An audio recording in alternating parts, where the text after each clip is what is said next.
So I was at a jam session a couple of months ago, and midway through playing a tune, I came to the realization, man, I really am sick of the ideas that I am playing in this solo.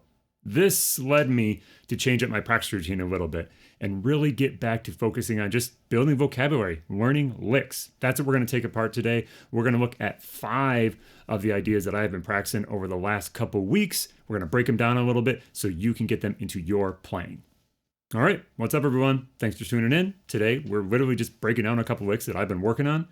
This is going to be a lesson I would highly advise you, if you're somebody who's practicing this stuff, to check out the free PDF that's available. I have each one of these licks on there broken down just a little bit, and I have it transposed into 4 keys. When you practice this kind of stuff, the idea is eventually get into 12 keys with these sort of things. That's what I do in my own practice with this stuff. But to start out with, if you haven't invested a lot of time learning in this way, you're going to want to probably start with a smaller number of keys to get this stuff really, really under your fingers. Lots of good ways you can practice this with a metronome, with a play along, trying to plug it into tunes. All of these things are important. We're not going to work on that quite as much today. We are just going to check out these licks, break them down so we can understand what is going on in each of those. All right, let's get into the very first one. Now, all of them today are going to be 2-5-1s. These are not the only type of items of vocabulary that I would work on or that you want to work on.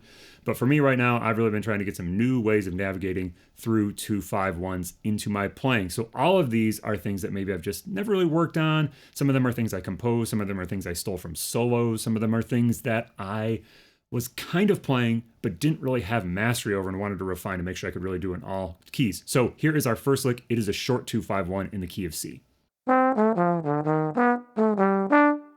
And as promised, let's break it down a little bit. So with any of these, I really like to look at a few key points of how we do this stuff. So first, I really like to look for larger structures, maybe arpeggios, maybe chunks of scales, that sort of thing. So this lick starts with an arpeggio, just straight down the 2 chord. And then the key moment in here, and that's really what I like to look for to help me more in this stuff, rather than necessarily thinking about what every scale degree is. You can see I do have that labeled. That can be one way of approaching it, can be useful. I really like to look at the key points, maybe the transition points from one chord to another, or where there's a certain little maybe like voice leading thing going on to help me learn this. So here, when we go from the root of the 2 chord, we go up a half step to what we might call either the sharp 5 or the flat 13 of the G7 chord. In this case, because we're going to a natural 9 at the end of this chord, I'd be maybe more tempted to say that it's sharp 5. And this is really like a G7 sharp 5 lick, but really it doesn't necessarily matter how you think about that stuff. It's all going to be what works best for you. And so that's what's going on here. We go to the sharp 5, we jump up to the major 3rd, and then we just resolve down to the 5th of the 1 chord. Bebop, very bebop oriented. All the ones we're going to look at today are very much that sort of sound. That's what I've been trying to get into my playing, is just some new ways to navigate in that sort of style. So that's lick number 1. Let's check out the second one. It's another short 2-5, still in C major. Again, breaking it down with our key points. The first half, again, pretty straightforward. I'm just arpeggiating down the 2 chord again, this time starting on the 5th rather than starting on the 7th. So it's 5, 3rd, root, and then down to the flat 7. Now, typically we would maybe go to the major 3rd of the 5 chord, but here I go up a half step, kind of getting this tritone sound landing on the sharp 11, and then I jump way up to the sharp 9. So to me, that's the key moment, is down the 2 chord, and then that half step resolution up from the 7th to the sharp 11, then up to the sharp 9. Now after that, again, you could think alterations. It goes to the flat 9, and then it technically goes to the major 7, and then up to the 5th of the next chord. However, I would really think that that A flat to F sharp to eventual G on the next chord is an enclosure, that better lead up, classic bebop sort of sound. And that's how I conceptualize it, rather than thinking about all those alterations that are going on. Before we go on to the 3rd lick, you might notice on all of these so far, I have a little like beat up or whatever at the end of it to resolve the idea. Rather than just ending on a long note, a younger version of me, that's how I would have practiced these. But I really find that it's nice to have almost like a complete phrase there. So you're thinking about not just what's happening on like the 2-5, but also the different options that you have on the 1 chord. Sometimes I find that my students, they've got those 2 5s together, but then they just like have a hard stop on the 1 chord, and it doesn't really sound like a complete phrase. So just looking for different things you could do on the 1 chord, also really important as you're dealing with this stuff. All right, on to lick number 3. This one goes to a long 2-5, still in C major.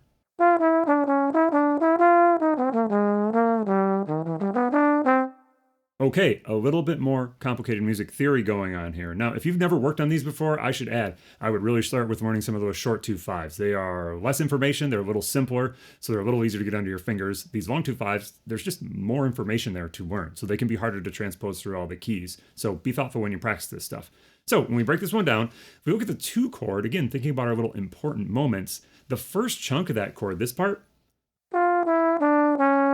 where you go from the 3/9 root major 7, really classic little idea starter on a 2 chord. You could go in a million different directions from there, but getting that major 7 and then it encloses around the root to finish off on the 2 chord on the first measure, that is just absolutely classic bebop. So that's our first half. That's pretty straightforward. Let's look at what happens on the 5 chord. That's where things get a little bit interesting. So I go just up to the F natural to start. That's pretty easy. But after that, you can see I've got a bunch of alterations. I've got the flat 13, the major 3rd, the sharp 9 resolving to the flat 9. So this is actually a A-flat shape, A-flat minor, on top of the G7 chord. This is a really common way to get the altered sound on this chord. So if you're trying to access the sound of altered on a G7 chord, thinking about A-flat minor shapes can be really cool. So here, because I'm starting on that F natural, I'm actually thinking it's a minor 6 shape. So an A-flat, an E-flat, an A-flat, a C-flat, an E-flat, and an F on top of that G chord. There's obviously a B-flat in there as well, but that's really what's going on here. So if we just thought about it in terms of alterations, we would just think of, all that stuff on the G chord. If we thought about this A-flat chord, it can maybe just be a little simpler way to kind of sort this out. You'll have to figure out what works best for you, but that's how I would approach thinking of this given lick. As I said, just as important is what happens at the end, what happens on the 1 chord. That's like a great little phrase ending. So you got to make sure you're practicing that stuff as well when you're working on these different ideas. Cool. On to lick number 4. So again, very bebop oriented here, but much more vertical in its construction. This is the kind of stuff I was really trying to get in my playing and am trying to get in my playing. I actually think this is the hardest one for me to execute of the bunch because it plays across a wide range of the horn. And in a couple of keys, I find it relatively challenging to play well. So let's hear it.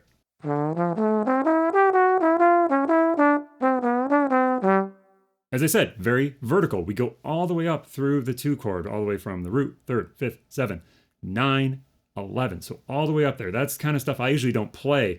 So I was writing some ideas that would get me playing it and kind of force me to play it. And it is proving to be challenging for me to get in my playing. From there, the other important aspects of this lick, if you look again at the end of the 2 chord, going to the 5 chord, our target note on the 5 chord is a D natural.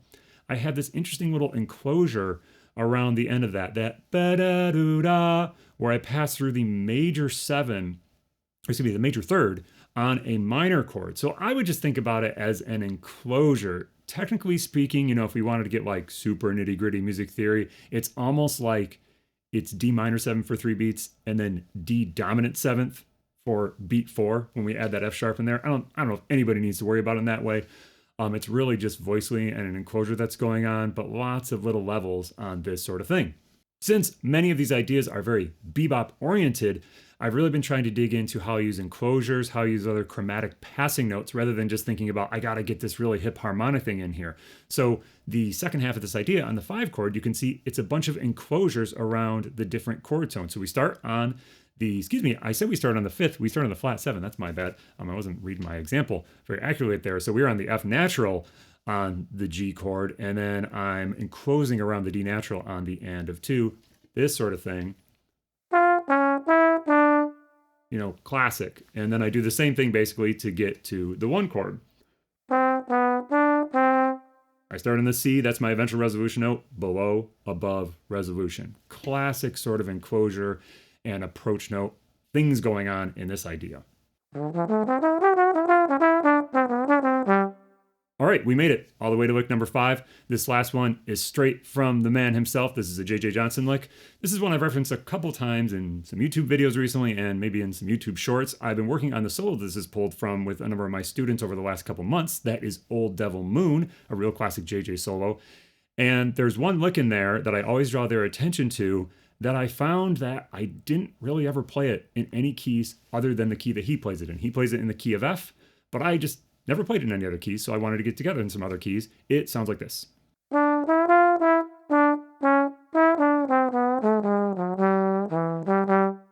If you know that solo, you'll recognize that that's kind of in the first chunk of it. It's in, I think, the first A section. That tune has a little bit of an unusual form, but very near the beginning.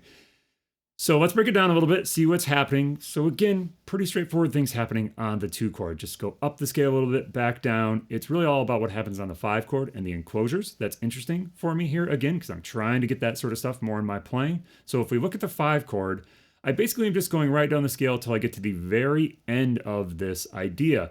That's where these enclosures really matter. At least for me, when I think about this stuff, I'm really just thinking I'm trying to think about direction and shape within a chord. And then when I get to those key moments where I need to shift chords, that's where my brain and my ear is starting to think about, okay, am I going to land on a chord tone in the right place? Do I hear to where that chord tone is? Do I need to maybe add some extra chromatic notes, a passing note, an enclosure, that sort of stuff? And that's what happens here. As we go down the 5 chord, when he gets to the end of that line, little enclosure around the G natural in the next bar.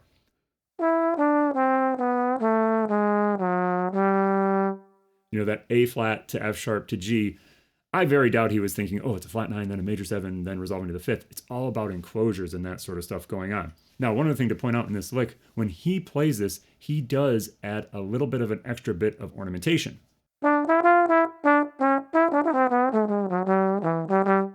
I've actually been finding that I like it more without the ornamentation, without the little turn in there. In a couple keys, it doesn't fit so well. Even here, because there's not a partial change between that D to C natural, at least when you play the D in first, it doesn't feel like it fits as well or kind of flows in the line. And so a lot of times I've been leaving it out. And when you're taking something from a solo and working it through all the keys, to me, you want to look for a little bit of flexibility. Yes, you want to be true to what that player played, but then eventually you got to decide how this is useful for you and how this might fit into your playing. And for me, I've been using the turn. It just feels more flowing and like the line works better for my own playing.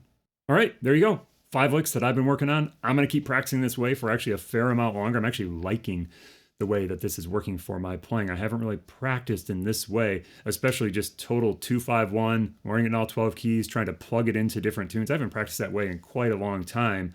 I don't know if I was in the mindset that I was beyond practicing in that way or if it just wasn't happening, but I'm really liking how it's getting my brain hearing some new ideas. So take it in the practice room, see what it does for you, plug it in on some tunes, and I think you'll like the results. Cool. We'll see you in the woodshed.